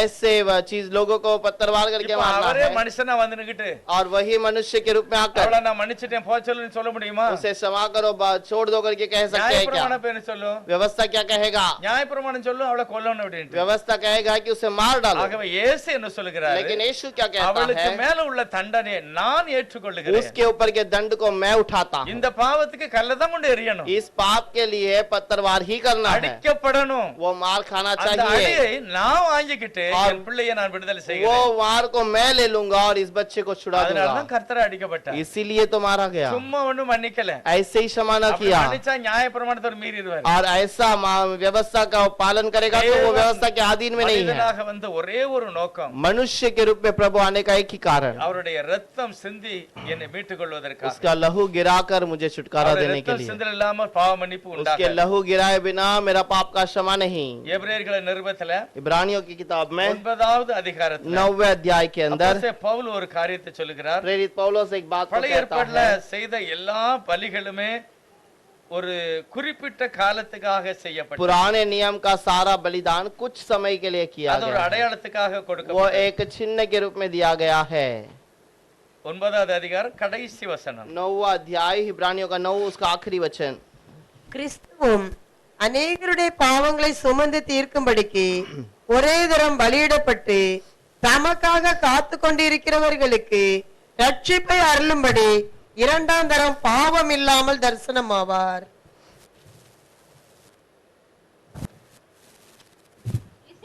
वैसे ही मसीह भी बहुतों के पापों को उठा लेने के लिए एक बार बलिदान हुआ, और जो लोग उसकी बाट जोते हैं उनके उद्धार के लिए दूसरी बार बिना पाप उठाए हुए दिखाई देगा। முதலாவது பாவத்தை சுமப்பதற்காக அவர் மனிதனாக வந்தார், पाप को उठाने के लिए वो मनुष्य में आया, இனி பாவம் இல்லாதவராக அவர் வரப்போகிறார். और अब वो बिना पाप का आने वाला है, அவர் பரிசுத்தமுள்ள தேவனாக வரப்போகிறார். वो पवित्र प्रभु बनकर आएगा மத்திய ஆகாயத்தில் வெளிப்பட போகிறார். और बीच आकाश में प्रकट होगा। கிறிஸ்துவுக்கு உள்ளாக மரித்தவர்கள் முதலாவது எழுந்திருப்பார். मसीहा के अंदर रहने वाला पहले जन्म लेगा। கிறிஸ்துக்குள்ள மரிக்கிறதுனா எப்படி? मसीहा के अंदर जन्म लेना कैसा है? பைபிள் என்ன சொல்லுது? எப்படி மரிக்கணும்? बाइबल क्या कहती है कैसे? ரோமர்ல பவுல் சொல்லுகிறார், रोमियो में पौलुस कहता இயேசு है, கிறிஸ்துடைய நாமத்தில் ஞானஸ்நானம் எடுத்த நீங்கள் அவரோடு கூட மரித்து அடக்கம் பண்ணப்பட்டீர்கள். यीशु मसीह के नाम से बपतिस्मा लेने वाले तुम उसके नाम के उसके क्रूस के साथ में दफन किए गए हो। 2வது அதிகாரம் பரிசுத்த ஆவியானவர் இறங்கினார். प्रेरित दूसरे अध्याय के अंदर पवित्र आत्मा उतर அவருடைய आया, முதல் பிரசங்கமே அதுதான். उसका पहला प्रचार ही वो है, மனம் திரும்பணும், तुम मन फिराओ, அவருடைய நாமத்துல ஞானஸ்நானம் பெறணும், यीशु के नाम से बपतिस्मा लो,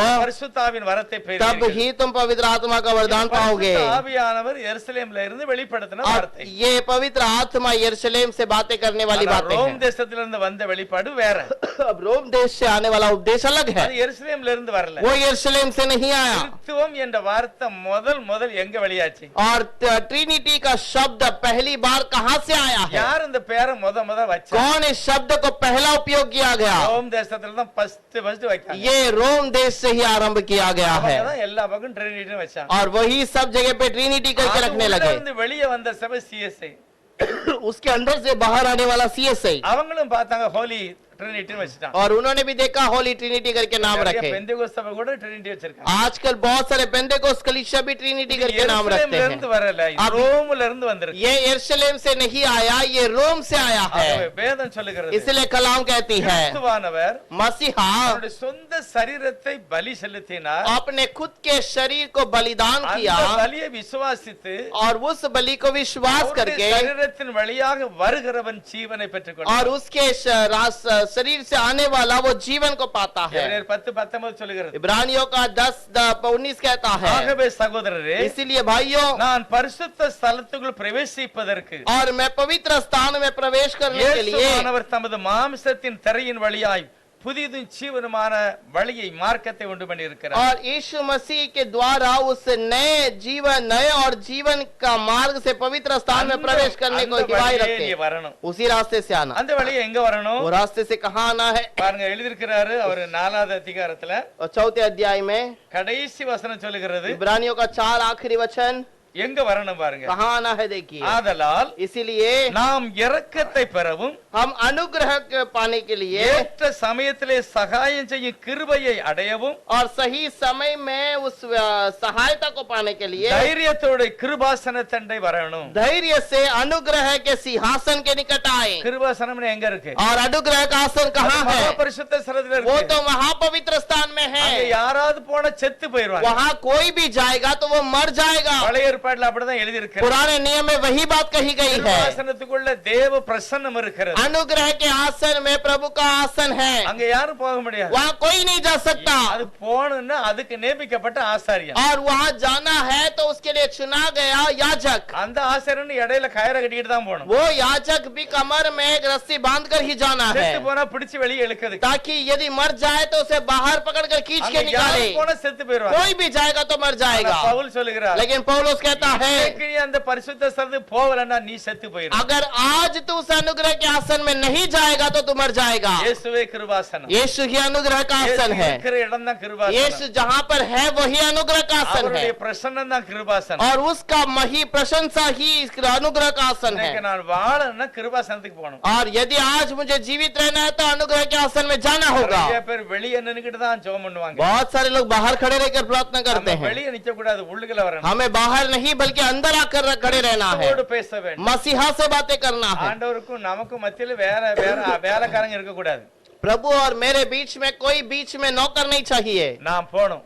मैं खुद जाना चाहिए। அதுதான் தேவனுடைய ஒரு கிருபை. और यही प्रभु का अनुग्रह है। ஆண்டவரை யாருமே பார்க்கல. प्रभु को किसी ने नहीं देखा। யாராவது பார்த்திருக்காங்களா? क्या किसी ने देखा है? யாருமே பார்க்கல. किसी ने नहीं देखा। ஆபிரகாம் பார்த்தார் அப்படினுட்டு இயேசுவானவர் சொல்றாரு. अब्राहम ने देखा, ऐसा यीशु कहता है। என்னுடைய நாளை ஆபிரகாம் பார்க்க ரொம்ப ஆசைப்பட்டார். अब्राहम मेरे समय को देखने के लिए बहुत इंतजार ஆனா किया। என்னை பார்த்தார். उसने मुझे देखा भी है, சந்தோஷப்பட்டார். बहुत आनंदित हुआ। ஆபிரகாம் என்னை பார்த்தாரு. अब्राहम ने कब देखा?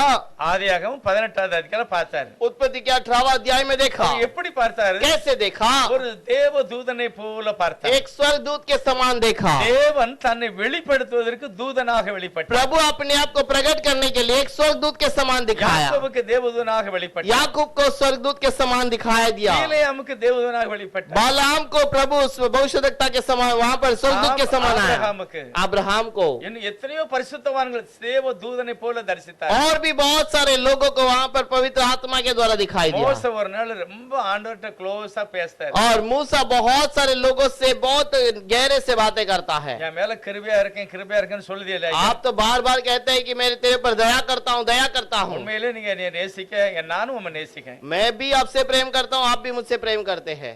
அப்ப அன்பு இருந்தா என்கிட்ட நீங்க பார்க்க, என்னைய ஏன் பார்க்க கூடாது? और अगर प्रेम है तो आप अपने आप को मुझे क्यों नहीं दिखाते? நல்லா கேக்குறாரு. अच्छा सवाल पूछता है। யாரு? மோசே கேக்குறாரு. मूसा पूछता है, என்கிட்ட உண்மையா நீங்க பழகுதியல்ல ஏசப்பா? यीशु आप तो मुझसे अच्छे से प्रेम से रहते நீங்க हैं। சொல்லிய என் வீட்டுக்குள்ள எங்க மோசே உண்மை உள்ளவனாய் இருக்கிறார். मेरे घर पर मूसा हर स्थान पर सच्चाई का है। மோசே போல நல்ல ஆளு இந்த உலகத்திலே இல்ல அப்படின்ட்டீங்க. और मूसा के समान कोई व्यक्ति है ही नहीं करके कह दिया। உண்மையிலே என் மேல பாசம் இருந்தா यदि मेरे ऊपर प्रेम है கண்டிப்பா நான் உங்களை பார்க்கணும். जरूर मैं आपको देखूंगा। ஆண்டவர்கிட்ட சொல்லுகிறாரு. प्रभु से कहता है। ஆண்டவர் சொல்றாரு, அப்பா என்னை பார்த்தனா நீ செத்தே போயிடுவ. प्रभु ने कहा, यदि तू मुझे देखेगा तो तू मर जाएगा।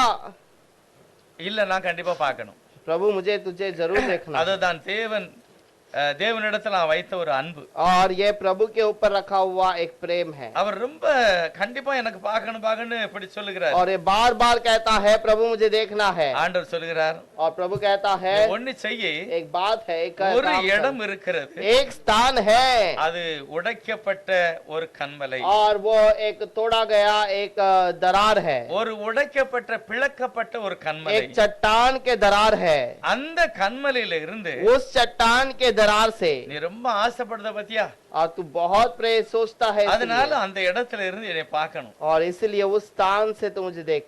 யார் வாசிக்க யாத்ராகமம் 33 33வது அதிகாரம் या निर्गमन 33 के अंदर 22 என் மகிமை கடந்து போகும்போது நான் உன்னை அந்த கண்மலையின் வெடிப்பிலே வைத்து நான் கடந்து போக மட்டும் என் கரத்தினால் உன்னை மூடுவேன். और जब तक मेरा तेज तेरे सामने होके चलता रहे, तब तक मैं तुझे चट्टान के दरारों में रखूंगा, और जब तक मैं तेरे सामने से होकर न निकल जाऊं, तब तक अपने हाथ से तुझे ढापे रहूंगा। என்ன பார்க்கணுமா? क्या मुझे देखना है? அந்த உடைக்கப்பட்ட கன்மலை அங்கதான் நீ என்னை இருந்து பார்க்கணும். और वो दरार है, उसके बीच में से मुझे देख அது सकता है। யாரு? वो कौन है? இயேசுதான் கன்மலை. यीशु ही तो चट्टान है। அங்க உட்கார்ந்து தான் நீ என்னை பார்க்கலாம். और उस चट्टान के अंदर से ही यीशु को வேற देख வழியே सकता है, கிடையாது. और कोई रास्ता नहीं। அப்பவும் என் பின் சைடு தான் பார்க்கலாம், முகத்தை பார்க்க और முடியாது. तब भी तू मेरा पीछे के शरीर को देखेगा, मुख को 19வது नहीं। வசனம் சொல்லுது, 19 वचन में अगर कहता कवर- है, उसके लिए मूसा என்ன சொல்றாரு उसने தெரியுமா? कहा, என்னுடைய தயையை எல்லாம் நான் உனக்கு முன்பாக கடந்து போக பண்ணுவேன். और मेरे भलाई को मैं तेरे हाथ आगे से होकर चलाऊंगा। என்கிட்ட இருக்கிற அன்பு இருக்கு பாரு, கிருபை, அதை எல்லாம் நான் அப்படியே சம்பூரணமாக உனக்கு और வெளிப்படுத்துவேன். मेरे अंदर जो प्रेम है उसे परिपूर्णता से प्रकट करूंगा। அதுக்கு பிறகு கர்த்தருடைய நாமத்தை நானே சொல்லுவேன். उसके बाद मैं यहोवा का नाम को प्रकाश करूंगा। எவன் மேல் இரக்கமா இருக்க சித்தமா இருப்பனோ அவன் மேல் இரக்கமா जिस இருப்பேன். पर अनुग्रह करना चाहूं उसी पर मैं अनुग्रह करूंगा। எவன் மேல் உருக்கமா இருக்க சித்தமா இருக்க நான் இருப்பேன்ப்பா. जिस पर दया करना चाहूं उस पर दया करूंगा। ஆனா நீ என் முகத்தை காண மாட்டாய். लेकिन तू मुझे चेहरे को नहीं ஒரு देखेगा। மனுஷன் என்னை கண்டு உயிரோடு இருக்க கூடாது. और क्योंकि मनुष्य में से कोई भी मुझे देखकर जीवित न நான் बचेगा। கண்மலையிலே உன்னை வைப்பேன், நான் அது பக்கமா போவேன்னு பாரு அப்படின்னு. और मैं चट्टान के बीच में से जाऊंगा, उसके बाद तू मुझे पीछे के शरीर को அடுத்து அவரே देखेगा। சொல்லுகிறார் उसके பாருங்க, बाद आगे वो என் कहता है, மகிமை கடந்து போகும். मेरी महिमा जाएगी। 23வது வசனம் சொல்லுகிறது, 23 वचन में लिखा है, நீ அங்க உட்கார்ந்து என்னை பார்க்கணும், और तब तू मेरा वहां बैठकर तू मुझे என் देखेगा। கரத்தினால் உன்னை நான் மூடுவேன். मेरे हाथ से मैं तुझे डापूंगा।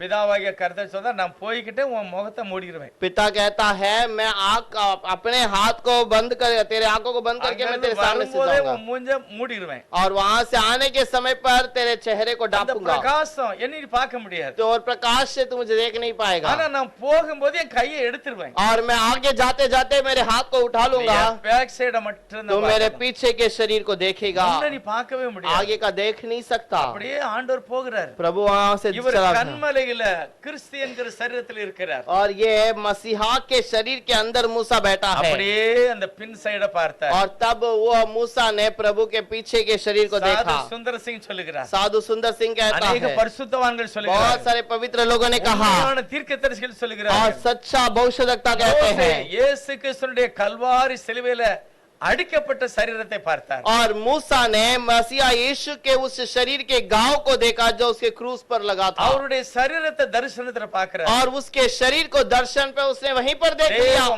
மகிமை அதுதான். प्रभु की महिमा वही है। தேவன் தன்னுடைய மகிமை வெளிப்படுத்தினார். प्रभु अपनी महिमा को प्रकट करता மனிதனாக है। பிறந்தார். वो महिमा में जन्म लिया, அடிக்கப்பட்டார். मेरे लिए मारा गया। உறுதியான ஒரு நம்பிக்கை இருக்கணும், எனக்காக மரித்ததுனா और इसीलिए मेरे कारण, मरने के कारण நான் கண்டிப்பா பரலோகத்துக்கு போவேன். मैं जरूर स्वर्ग में எனக்காக जाऊंगा। அடிக்கப்பட்டார். वो मेरे लिए मारा என்னை गया, மன்னிச்சிருக்கிறார். मुझे क्षमा किया, எனக்காக ரத்தம் मेरे சிந்திருக்கிறார். लिए लहू बहाया। மோசே ஆண்டவருடைய முகத்தை பார்க்கல, முதுகை பார்த்தார். मूसा परमेश्वर के चेहरे को नहीं बल्कि उसके पीठ को देखा। சாது சுந்தர் சிங் சொல்கிறார், ஆண்டவர் சிலுவையிலே அடிக்கப்பட்ட அந்த கோர காட்சியை மோசே கண்டார். साधु सुंदर सिंह कहता है प्रभु का पीठ में जो घाव था उस घायल को मूसा ने देखा। ஒருவர் சொல்றாரு, அது எப்படியா மோசே காலத்துல தான் அவர் அடிக்கப்படலையா? एक व्यक्ति कहता है कैसे मूसा के जमाने में तो वो क्रूस पर मारा ही नहीं गया। ஏசாயா 53ல ஏசாயா சொல்லுகிறார், यशाया 53 के अंदर यशाया कहता है அவர்தாமே நம்முடைய பாடுகளை ஏற்றுக்கொண்டு துக்கங்களை சுமந்தார், और वही हमारे बोझ को उठाकर हमारे दुखों को उठा लिया। அவரை நான் பார்க்கும்போது பார்க்கக்கூடிய அளவுக்கு அவர்கிட்ட அழகு இல்லையா? और उसको देखने के समय पर उसको देखने लायक रूप नहीं था, அவரை பார்க்க முடியாத அளவுக்கு उसको देख ही नहीं सकते ஒரே वैसा रूप ஒரு था। சர்வ வல்லம் உள்ளவர் और एक ही सर्वशक्ति என்னை மீட்டுக் கொள்வதற்காக मुझे छुटकारा देने के लिए அவர் தன்னுடைய சொந்த ரத்தத்தை சிந்தினார். अपने लहू को गिराया। அவருடைய ரத்தம் மட்டும்தான் பரிசுத்தம். उसका लहू पवित्र है பரிசுத்த ரத்தத்தினால் என்னை மீட்டுக் கொண்டார். और उस पवित्र लहू से मुझे छुटकारा ஆகவே दिया। கிறிஸ்தவர்கள் பாக்கியவான்கள். इसलिए मसीहा लोग அந்த धन्य ரத்தத்தை हैं, விசுவாசிக்கிறவன் उस பாக்கியவான். लहू को विश्वास करने वाले அந்த धन्य ரத்தத்தில் हैं, ஆண்டவரே என்னை கழுவுன்னு சொல்லுகிறவன் பாக்கியவான். उसके लहू के अंदर मुझे धोने वाले धन्य हैं। எவ்வளவு பெரிய ஒரு துரோகியா இருந்தாலும் சரி, कितना भी बड़ा उसके विरोध में क्यों ना அவரை हो, நம்புதவன் பாக்கியவான். उसके ऊपर भरोसा करने वाला धन्य ஆண்டவர் है। அவனை கழுவி பரிசுத்தப்படுத்துகிறார். और प्रभु उसको धोकर पवित्र அது करता है, இரக்கத்துல நடக்கிறது, और वो अनुग्रह में होता அன்புல है, நடக்கிறது, प्रेम में होता है, கிருபையில நடக்கிறது. अनुग्रह में होता है। அதுக்கப்புறம் நீங்க அவனை குற்றம் சாட்ட முடியாது. उसके बाद आप उसको दोषी नहीं ठहरा உதாரணத்துக்கு सकते। தான் ஆண்டவர் அந்த இளைய குமாரனை பத்தி சொல்லுகிறார். इसी कारण प्रभु ने उस दूसरे बेटे के बारे में कहता லூக்கா है। 15ல வருகிற இளைய குமாரன் लूका 15वां अध्याय में आने वाला वो दूसरा அவன் बेटा, அண்ணன் சொல்லுதான், उसका भाई कहता है இவனை எப்படி வீட்டுக்குள்ள விட்டீரு? इसे कैसे आपने घर के अंदर छोड़ा? இங்க பணத்தெல்லாம் வேசிகள் இடத்துல செலவழிச்சிட்டு வந்திருக்க. आपके पैसे को वेश्यों में उसने खर्च किया है, ஒரு படுபாவி ये तो पापी है। அப்படின்னு மூத்தேன் சொல்லுதான். और पहला लड़का कहता है, அப்பா அவனை பார்த்தாரு, पिता ने उसे देखा, இல்லையடா இவன் மரிச்சான் இப்ப தான் எந்திரிச்சிட்டானே. ये तो मर गया था लेकिन अभी जी उठा, ஐயோ இவன் காணாம போயிட்டு இப்ப ये காணப்பட்டான். खो गया था अब मिल चुका है। எனக்கு ஒண்ணும் அப்படி தெரியல, நல்லவனா தான் தெரியும். मुझे तो ये अच्छा ही दिखाई पड़ता है। ஆனா அவன் சொல்றான், இல்ல இவன் பாவி. और वो कहता है कि नहीं ये तो पापी है। அப்பா சொல்றாரு, இல்ல என்கிட்ட எப்போ மன்னிப்பு கேட்டானோ அவன் புதிய சிருஷ்டியா पिता இருக்கான். ने कहा जब इसने क्षमा मांगा तब वो नया है। அப்படிப்பட்டவர்களா நம்ம எல்லாரும். तब वही उसी प्रकार के हम हैं। ஹல்லேலூயா. हालेलुया। எவ்வளவு ஒரு மகிமையான ஆண்டவர் நமக்கு இப்படிப்பட்ட மகிமை செலுகிறார். कितना महिमा का प्रभु हमारे ऊपर है। லூசிபர் தவறு செய்தான், लूसीफर ने गलती की, மன்னிப்பே கிடையாது, कोई क्षमा नहीं। தண்டனை உண்டு இன்னும் கொடுக்கல. दंड तो है लेकिन अभी तक दिया नहीं தேவதூதர்கள் गया। தவறு பண்ணாங்க, स्वर्गदूत ने गलती की, அவங்களுக்கும் தண்டனை கொடுத்திருக்கு. उनको भी दंड दिया ஆனா गया, நிரந்தரமான தண்டனை கட்டி வச்சிருக்காங்க. और उन्हें भी अभी दंड आधा बाकी है। ஆனா அப்போஸ்தலன் பவுல் लेकिन प्रेरित पौलुस எபிரேயர்களின் நிருபத்தில் ஒரு வசனம் சொல்றாரு பாருங்க. इब्रानियों की किताब में एक वचन को कहता है, देखिए இரண்டாவது அதிகாரம் நினைக்கிறேன், इब्रानियों का दूसरा अध्याय, ஒரு நல்ல வார்த்தையை போட்டு அந்த விசுவாசிகளுக்கு ஒரு தைரியத்தை சொல்லுகிறார். और एक अच्छा वचन देकर विश्वासियों को धैर्य की बात को कहता है। 16வது வசனம், 16 वचन, ஆதலால் क्योंकि அவர் தேவ தூதர்களுக்கு உதவியாக கை கொடாமல் वह तो स्वर्गदूतों को नहीं वरन उसको उनको सहारा नहीं दिया, அவங்கள சப்போர்ட் பண்ணல, அவரு उनको सहारा भी नहीं दिया, ஆபிரகாமின் சந்ததிக்கு உதவியாக கை கொடுத்தார். लेकिन अब्राहम के वंश को उसने संभाला है। அப்படினா இயேசுவை நம்புகிற விசுவாச குடும்பம் தான் ஆபிரகாம் குடும்பம். और अब्राहम का परिवार का मतलब यीशु को भरोसा करने वाले हम।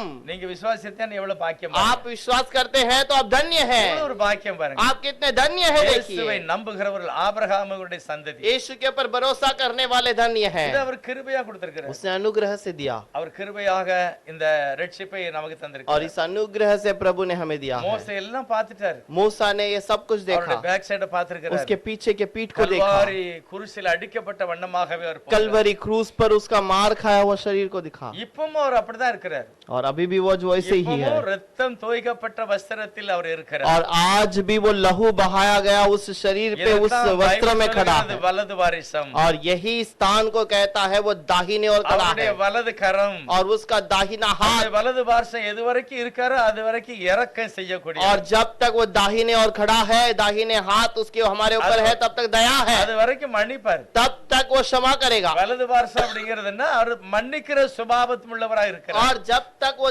दाहिने ओर खड़ा है, वो अनुग्रह पे खड़ा है, கிருபாசனத்துல இருக்கிறார். और अनुग्रह के आसन पर है। நியாயசனத்துல இருக்கிறது யாரு? और न्याय करने के स्थान पर रहने वाला कौन அவர்தான் है? இருக்கிறார். वही है। வெளிப்படுத்த விசேஷத்துல அடிக்கடி ஒரு வசனம் வருகும் பாருங்க. प्रकाशित वाक्य में बार बार एक शब्द आता है, கடைசி அதிகாரத்துல 22वां अध्याय आखिरी अध्याय के अंदर அதுல ஒரு வார்த்தையை சொல்வார். 21வது அதிகாரம் 21वें वचन के अंदर 21ல 22வது வசனம் சொல்லுகிறது. 22 के अंदर 22 22 21 में 22 அதிலே தேவ ஆலயத்தை நான் காணவில்லை. और उसके वहां पर பவன் பார்க்கல. प्रभु के भवन को मैंने नहीं देखा। சர்வ வல்லமுள்ள தேவனாகிய கர்த்தரும் ஆட்டுக்குட்டியானவருமே அதுக்கு ஆலயங்கள் அல்ல, ஆலயம். और क्योंकि सर्वशक्तिमान प्रभु परमेश्वर और मेमना उसका मंदिर है। அங்க ரெண்டா ஒண்ணா? वहां पर 2 या 1 है। கர்த்தர் சிருஷ்டிகர், ஆட்டுக்குட்டியானவர் எனக்காக பலியானவர். और प्रभु रचना करने वाला मेमना मेरे लिए लहू அவர் बहाया। ஒரே ஒருவராக वो இருக்கிறார். एक ही है। நகரத்திற்கு வெளிச்சம் கொடுக்கும்படி சூரியனோ நட்சத்திர சந்திரனோ அங்க இல்ல. उस नगर में सूर्य या चंद्रमा उजियारे के लिए தேவனுடைய नहीं है। மகிமை அது பிரகாசிப்பது. प्रभु का तेज वहां पर उजाला है ஆட்டுக்குட்டியானவரே அதற்கு விளக்கு. और मेमना उसका दीपक है। அவரே சர்வ வல்லவராக और இருக்கிறார். वही सर्वशक्तिमान அவரே है। சொல்லியிருக்கிறார், वही कहता है, என் சுவிசேஷத்தின் என்னுடைய சுவிசேஷத்தின்படிதான் உலகத்தை நியாயந்தீர்ப்பேன். मेरे सुसमाचार के द्वारा ही मैं दुनिया का न्याय என்னுடைய வசனமே करूंगा। உன்னை நியாயந்தீர்க்கும். मेरा वचन तुम्हारा न्याय करेगा। அவருடைய வசனம் என்னது? उसका वचन क्या है? நான் எழுதி கொடுத்த வசனத்தை நம்பணும். मैं जो वचन लिख के दिया हूं उसे भरोसा சீஷர்களுக்கு करना है। முழு அதிகாரத்தை கர்த்தர் கொடுத்தார். चेलों को पूरा अधिकार प्रभु ने दिया। அந்த சரியான தேவனுடைய ஊழியத்தை செய்தவங்க அப்போஸ்தலர்கள். और उसके सेवकाई को बराबर से करने वाले प्रेरित हैं। அந்த அப்போஸ்தலரை போல நான் இருந்தா பாக்கியவான். उस प्रेरितों के समान हम है तो हम धन्य அப்போஸ்தலர் हैं। நடந்த மாதிரி நடக்கணும். प्रेरित चलने के समान அப்போஸ்தலர் चलना है। உபதேசத்தை ஏற்றுக்கொள்ளணும். प्रभु के उपदेश को लेना है। அவங்கதான் சரியான கிறிஸ்தவ மார்க்கத்தில் இருக்கிறவர். और वही मसीहा के सही मार्ग में रहने கர்த்தர் वाले। அப்படிப்பட்ட ஜனங்களை எதிர்பார்க்க வரப்போகிறார். प्रभु ऐसे लोगों को देखने के लिए आएगा। நம்மளை உண்மையாகவே அந்த மகிமையான வழியில கொண்டு வந்திருக்கிறார். प्रभु सच्चाई में हमें उस महिमा के रास्ते पे ले மரியாளுடைய आया। வயிற்றுக்குள் பரிசுத்த ஆவியானவர் இறங்கி மனிதனாய் வெளியே வந்தார். और महिमा का प्रभु मरियम के पेट के अंदर पवित्र आत्मा के द्वारा प्रवेश करके ஆனா आया। எலிசபெத் வயிற்றுக்குள்ள இருந்த குழந்தைக்கு உள்ள பரிசுத்த ஆவியானவர் போய் और एलिजाबेथ के अंदर उस महिमा का प्रभु जो अंदर था वो महिमा में आया। அவனுக்குள்ள எலியாவை போல ஒரு செய்தி இருந்தது. उसके अंदर एलिया का समान एक संदेश था। ஆனா இயேசுநாதருக்குள்ள लेकिन यीशु के अंदर சர்வ வல்லமுள்ள தேவனுடைய வார்த்தை இருந்தது. सर्वशक्तिमान प्रभु का वचन அவர் था। வார்த்தையா எல்லா விதத்திலும் தன்னை வெளிப்படுத்தினார். और वचन के द्वारा अपने आप को प्रकट किया। சிருஷ்டிகர் என்னெல்லாம் செய்யணுமோ அத்தனை செய்தார். जो मसीहा सब काम करना चाहिए सब கடலை कुछ किया। அதட்டினார். और उसने समुद्र को डांटा, செத்து போனவனை எழுப்பினார். मरे हुए को जलाया, சூமின உறுப்பெல்லாம் சரி பண்ணார். और जो सुकड़ा हुआ था सबको उसने सीधा किया। சமுதாயம் தள்ளனவனை அவர் பரிசுத்தப்படுத்தினார். और जिससे लोगों ने इनकार किया उसे प्रभु ने स्वीकार किया। பிறவி குருடனை சுகமாக்கிட்டார். और जन्म से अंधे को भी उसने आंखें दी। எல்லாம் சிருஷ்டிகர் தன்னை और வெளிப்படுத்தினார். ये सब रचना करने वाला कार्य करता ஆகவே है। கர்த்தர் இயேசுவானவர் சர்வ வல்லமுள்ள और சிருஷ்டிகர். इसलिए यीशु मसीह सर्वशक्तिमान எனக்காக மனிதனாக பிறந்தார். हमारे लिए वो महिमा का அந்த प्रभु நாமத்தை बनकर बना। ஆராதிக்கிறவர் பாக்கியவான். उसके नाम को आराधना करने वाले धन्य हैं। அவருடைய பிள்ளைகளை கர்த்தர் இன்றைக்கும் விசுவாசத்தோட இருக்கும்படி தான் பார்க்கிறார். और आज भी प्रभु विश्वास में स्थिर रहने के लिए रखता கர்த்தர் है। நம்மளை விசுவாச கூட்டமா அழைத்திருக்கிறார். प्रभु हमें विश्वास के झुंड में அவருடைய बुलाता வருகையில है। நான் காணப்படும் போது தேவன் விரும்புகிற ஒரு விசுவாச வாழ்க்கை, பரிசுத்த வாழ்க்கை இருக்கணும். और प्रभु चाहने के समय पर प्रभु जो चाहता है उस प्रकार का बने रहे। பவுல் சொல்கிறார், பவுலோஸ் कहता கர்த்தரே है, என்னை நடத்துவார். प्रभु खुद मुझे चलाएगा। என்னுடைய ஓட்டத்தெல்லாம் முடிச்சிட்டேன். मेरे दौड़ को मैंने खत्म நான் किया। விசுவாசத்தை காத்துக்கொண்டேன். मैं विश्वास को संभाले रखा। விசுவாசம் கடைசி வரைக்கும் நம்முடைய வாழ்க்கையில இருக்கணும். हमारा विश्वास आखिर तक हमारे पास அந்த होना चाहिए। மகிமையான வாடாத கிரீடத்தை கர்த்தர் தருவார். और प्रभु उस अविनाशी मुकुट को हमें देगा। வெள்ளன் சோமண்டலம். हम सब प्रार्थना எல்லாரும் करें। கண்களை மூடி கர்த்தரை हम நோக்கி सब आंखों को बंद करके प्रार्थना करें। உண்மையாகவே இயேசு எனக்காக மரித்தார். जरूर यीशु मेरे लिए मर गया என்னை மீட்டுக் கொள்வதற்காக அவர் நடந்து வருகிறார். और मुझे छुटकारा देने के लिए वो चल कर आता நான் है। வழியிலே கிடந்தேன். और मैं रास्ते में पड़ा था। எனக்காக பரிதபிக்கக்கூடிய ஆளே இல்ல. मेरे लिए तरस खाने वाला कोई नहीं। என் மேல ஒரு துணியை விரித்து என்னுடைய நிர்வாணத்தை மூடினார். और मेरे ऊपर उस कपड़े को डालकर मेरे नंगेपन को ढांपा। பிழைத்திரு என்று சொன்னார். उसने कहा तू बच ஆகவே जाएगा। நான் பிழைத்திருக்கிறேன். इसलिए मैं जीवित என்ன हूँ। மகிமையான ஒரு தேவனுடைய कितना வார்த்தை. महिमा का प्रभु का ஆண்டவர் சொல்ல, अनुग्रह என்னை है। விசுவாசிக்கிறவன் மரித்தாலும் பிழைப்பான். मेरा विश्वास करने वाला मर भी जाए तो எப்படி बचाएगा। விசுவாசிப்பது? कैसे विश्वास அவர் करें? சிருஷ்டிகர், और वो रचना करने அவர் वाला, ரட்சகராக வெளிப்பட்டார். और वो उद्धारकर्ता के रूप में जन्मा है। அவர் திரும்ப மணவாளனாய் வரப்போகிறார். और फिर से वो दुल्हा बनकर आएगा। பரிசுத்தமான இயேசுவுக்கு நன்றி சொல்கிறோம். और पवित्र यीशु को धन्यवाद। எங்களுக்காக நீர் மனிதனாக அவதரித்தார். हमारे लिए वो महिमा ஒரு मनुष्य में பெரிய प्रकट हुआ। மகிமையான ரட்சிப்பின் வழியை திறந்து வைத்தார். और महिमा का एक रास्ते को खोल दिया। நாங்க பிறக்க முந்தையே அந்த வழியை திறந்து வைத்திருக்கிறோம். हमारे जन्म के पहले रास्ते को खोला எங்களுக்கு है। காதில் அந்த சத்தம் கேட்டது, हमारे कानों में वो आवाज गूंजी, இயேசு விசுவாசி, यीशु को विश्वास அப்பொழுது நீ कर, பிழைப்பாய். तब तू बचेगा। அந்த வார்த்தை எங்கள் இருதயம் ஏற்றுக்கொண்டது. और उस वचन को हमने स्वीकार அந்த किया, விசுவாசத்தை நீர் उस கனப்படுத்தினீர். विश्वास को अपने आदर ஆண்டவரே की। முடிவரியந்த எங்களை அப்படிப்பட்ட நல்ல விசுவாச பிள்ளைகளாய் காத்துக்கொள்ளுங்க. अंत तक हमें वो विश्वास के बच्चों वाले बनाइए, வெளிச்சத்தின் பிள்ளைகளாய் நடந்து கொள்ள உதவி செய்யுங்க. उजियाले के बच्चे बनाइए, பாவத்தை ஜெயித்து வாழுகிற அனுபவத்தை தாருங்க. पाप को छोड़कर रहने वाले बनाइए। சகல வியாதி நோய்கள் இயேசுவோட நாமத்தினால வெளியேறி போகும். सारा बीमारी दुष्टता यीशु के नाम से दूर चली जाए। எங்களுடைய பாவங்களுக்காக வியாதிகளுக்காக கல்வாரி சிலுவையிலே மரித்து அடக்கம் பண்ணப்பட்டு எழுந்தார். और हमारे पाप के कारण, हमारे दुष्टता के कारण कलवरी क्रूस पर मर गया था। ஒவ்வொருவரும் அந்த ஆசீர்வாதத்தை எடுத்துக்கொள்ளட்டும். हर एक वो आशीष को उठा ले। கிருபையான தெய்வம் ஒவ்வொருவருக்கும் கொடுப்பீராக. हर अनुग्रह, हर एक के ऊपर अनुग्रह कर, சமாதானத்தோட வாழட்டும். समाधान से रहे। இந்த ராத்திரியில் எங்கெல்லாம் கர்த்தர் தம்முடைய நாமத்தை ஜனங்கள் தொழுது கொள்கிறார்கள், और इस शाम को जहाँ पर भी लोग प्रार्थना करते हैं, எல்லா இடங்களிலும் கர்த்தர் தன்னுடைய அன்பை வெளிப்படுத்தும். सारे जगह पर प्रभु अपने आप से प्रेम அநேகர் रखे, சமாதானத்தை பெற்றுக்கொள்ளட்டும். और सब लोग अनुग्रह के पाले, சுகமடையட்டும். चंगाई पाले, ரட்சிக்கப்படட்டும். उद्धार पाए, சகல இருளின் அதிகாரத்திலிருந்து விடுவிக்கப்படட்டும். और सारे अंधकार के से छुटकारा पाए। கர்த்தர் அப்படிப்பட்ட மகிமையான காரியத்தை செய்வதற்காக நாங்கள் நன்றி சொல்லுகிறோம். वैसे महिमा के कार्य को करने के लिए எங்களுடைய धन्यवाद, ஜெபங்களை கேட்டதுக்கு நன்றி சொல்லுகிறோம். प्रार्थना को सुनने के लिए धन्यवाद। இயேசு கிறிஸ்துவின் நாமத்தினால பிதாவே. यीशु के नाम से मांगते हैं पिता, ஆமென்.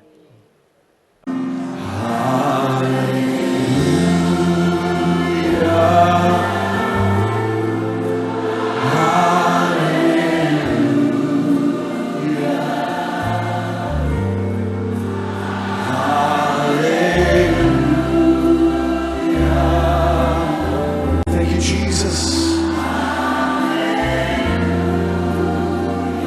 Hallelujah.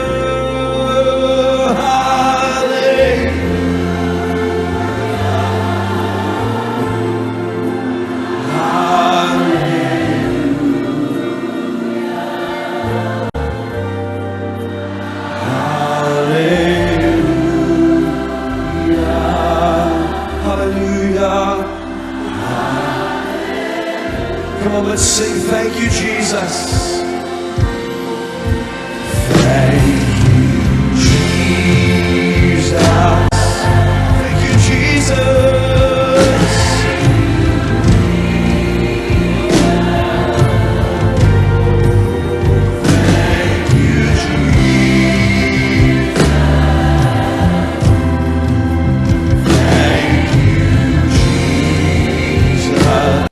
Thank you, Jesus. Thank you, Jesus.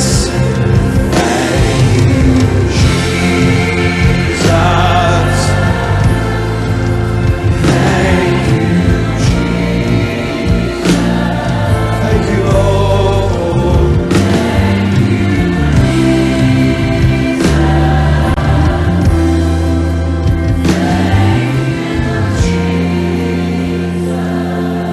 Sing this.